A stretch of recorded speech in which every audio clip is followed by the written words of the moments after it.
according to Mark. Glory to you, O Lord.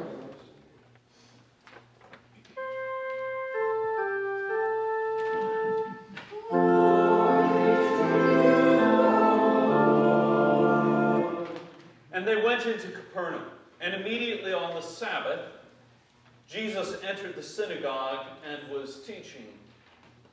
And they were astonished at his teaching, for he taught them as one who had authority, and not as the scribes. And immediately there was in their synagogue a man with an unclean spirit, and he cried out, "What have you to do with us, Jesus of Nazareth? Have you come to destroy us? I know who you are, the Holy One of God." But Jesus rebuked him, saying, "Be silent, and come out of him." And the unclean spirit, convulsing him, and crying out with a loud voice, came out of him. And they were amazed, so that they questioned among themselves, saying, "What is this? A new teaching with authority. He commands even the unclean spirits, and they obey him." And at once his fame spread everywhere, throughout all the surrounding regions of Galilee. The word of the Lord.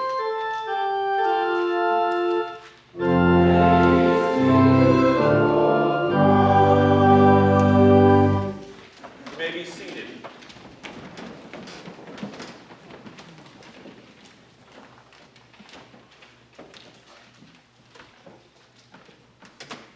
Have you ever been talking with someone and had one of those moments where their argument just doesn't seem to add up or to fall in line? Or worse still, when you know the argument doesn't work, the logic doesn't work, but you can't quite figure out how to prove it. You can't figure out where that weak link is because it sounds plausible enough until you start picking at it.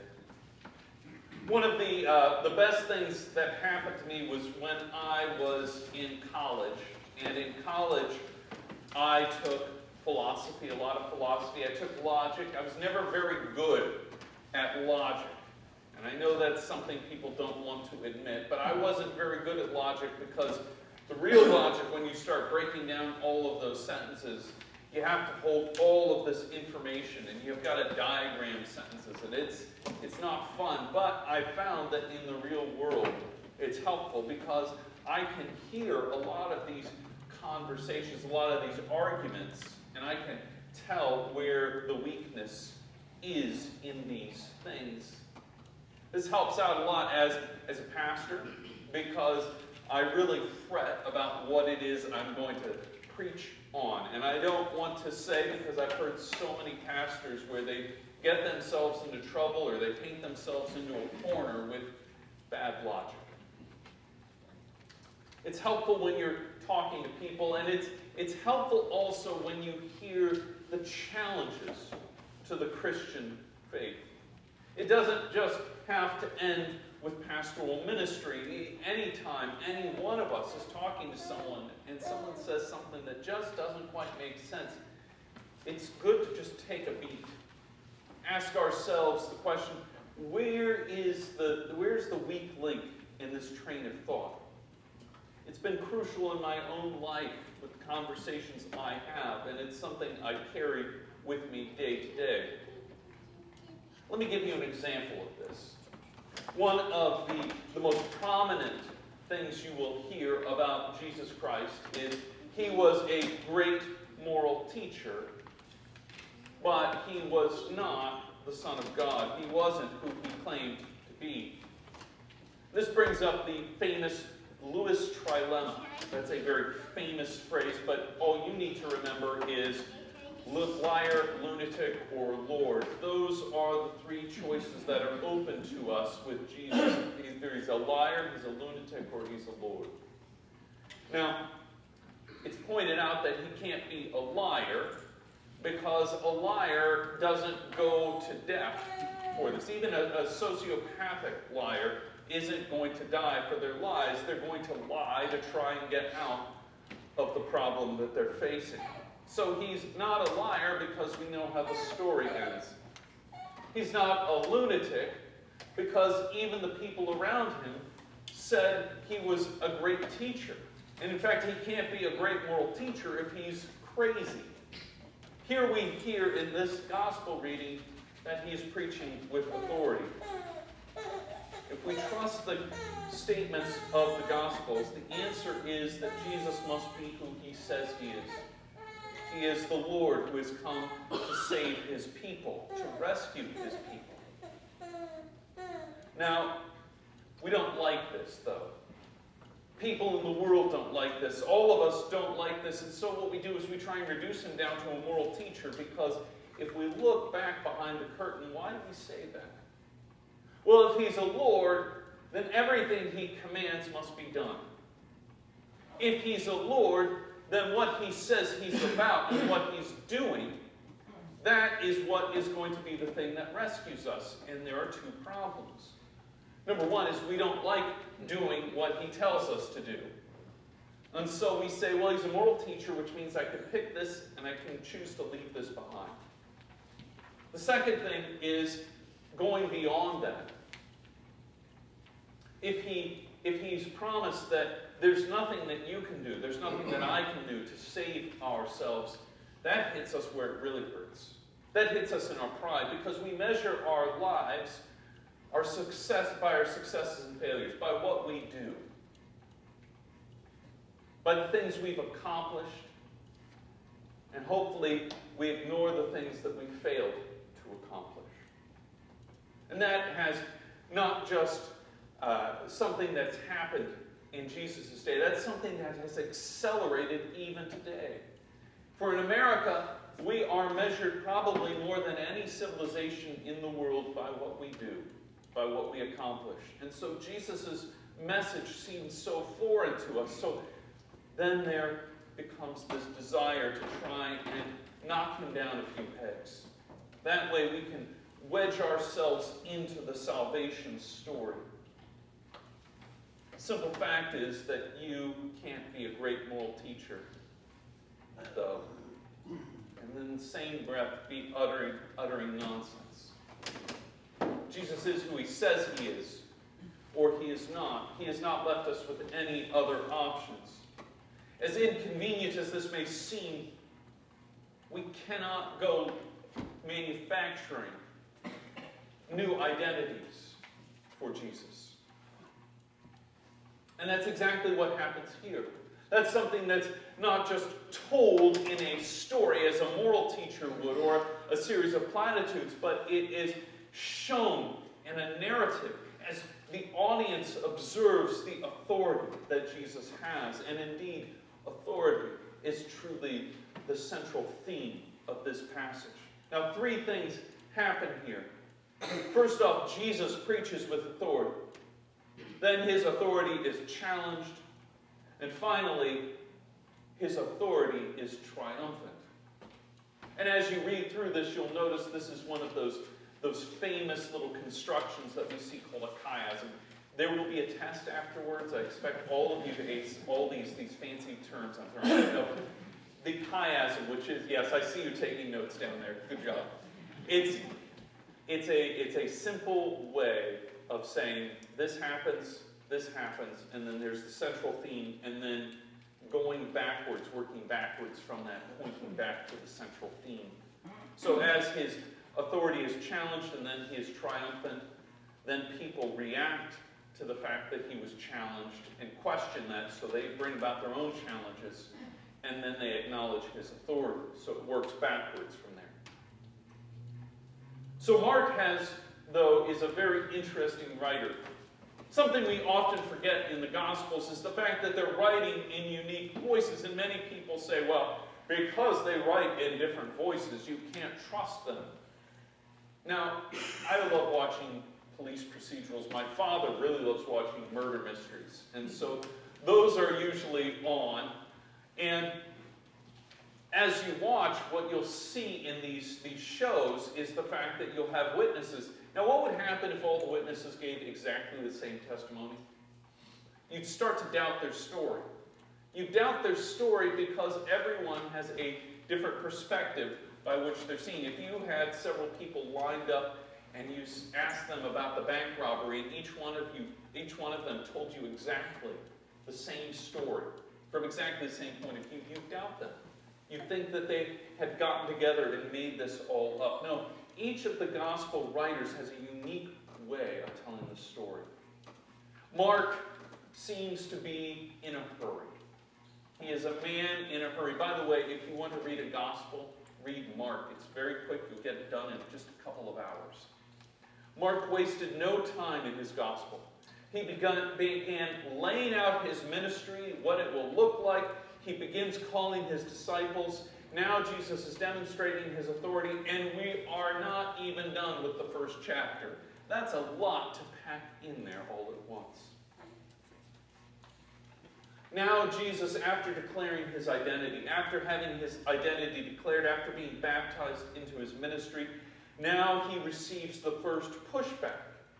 Here Jesus receives it not from the secular powers or the religious authorities who will ultimately come to bear, but from an unclean spirit, from the very depths of hell. The people have been amazed so far at his authority in his preaching. And many people would like to have left it there. Many of them would have no doubt come in, thought, this is a fantastic sermon. I wonder how I can apply it to my life. I wonder what I can do. And as everyone is comfortable sitting around hearing these wise words, an unclean spirit comes right in the midst of them. Now, hopefully we won't have many churches where an unclean spirit bursts through the doors and starts challenging the Lord. But we will have many churches today who will get this muddled. Many churches who are willing to leave Jesus' story right here at the introduction as someone who teaches, someone who instructs with authority, with great authority. But that's only half the story. You see, one set of churches will wish to see Jesus as this great warrior for justice, who has much to say on justice and the way we misuse privilege and the way we organize power. But they will blanch at the thought of going deeper with Christ, to see not just how he affects society, but how he affects us on the individual level, and more than that, how he declares that you and I, there is nothing we can ultimately do until Jesus returns. Another set of people gathered on Sunday mornings will want to imagine Jesus as a great moral teacher, one who gives you a set of instructions about how to live your best life, how to clean up your life, how to make yourself appear good in your neighborhood, how to make sure you get ahead in work, how you raise your family right. But they will miss ultimate statements that God is not just concerned with you individually, but is concerned with all of creation. And that Jesus' mission is not here to tell you how to clean up your lives so you look a little better, but how you can have a new life so you can have eternal life.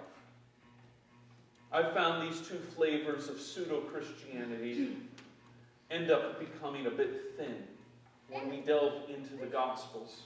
When we read the message of the Gospels, where Jesus declares that frightening statement that there's nothing you or I can do to earn salvation, but we must put all of our trust, our hope, our faith on him and what he is able to accomplish. And it's not just in the Gospels, is it? The New Testament declares this, and in fact, the Old Testament has been pointing to it too. This is the new teaching with authority. Taken out of our hands, removed from our grasp, it is placed in the only one who has authority. The Jesus that these churches proclaim merely wants you to get your act together, to earn a place with God, and thus ignores the real meaning of Jesus' ministry. What's interesting is, if it is the case that he is a great moral teacher, why are his moral teachings not recorded here? Why does Mark not want to talk about these great teachings with authority? For no one can be sure what it was that Jesus was preaching about on that exact day. It was the greatest sermon these people had ever heard. But Mark doesn't think it is nearly as important as what comes next. As the Gospel of Mark has already laid out, the road to salvation will not be built on our works and our ability to keep God's moral teachings, but will be built on Christ's work.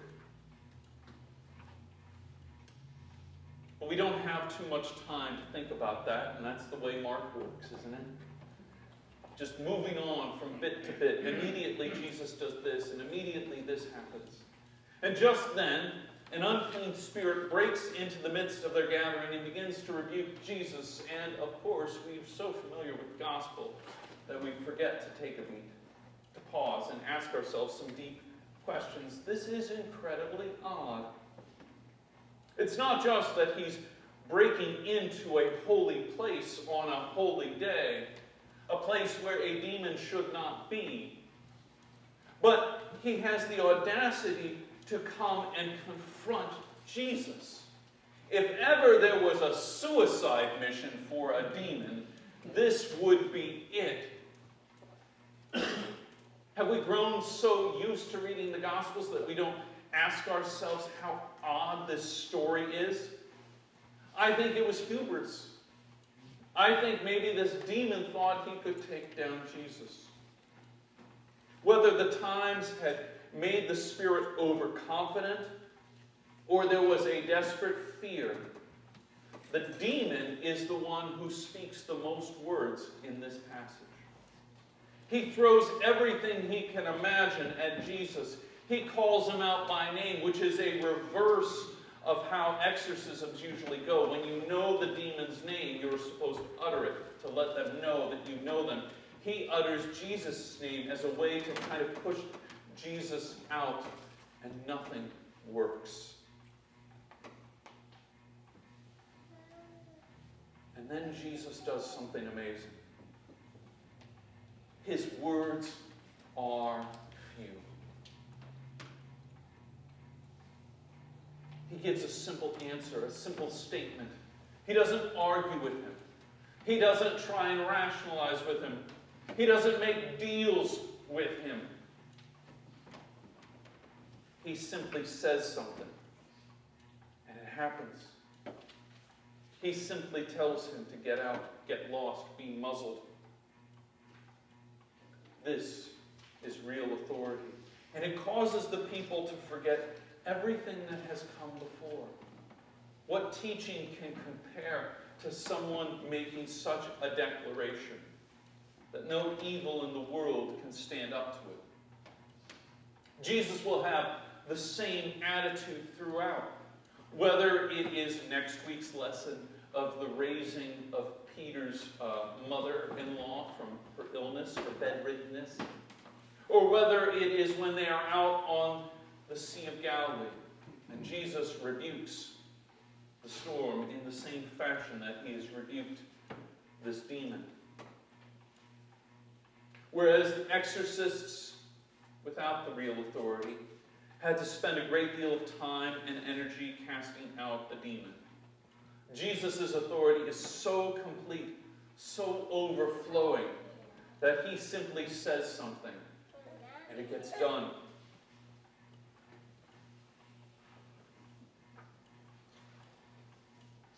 Do you ever pause to ask about how this applies to your life? Okay, I know none of us are going out exorcising demons.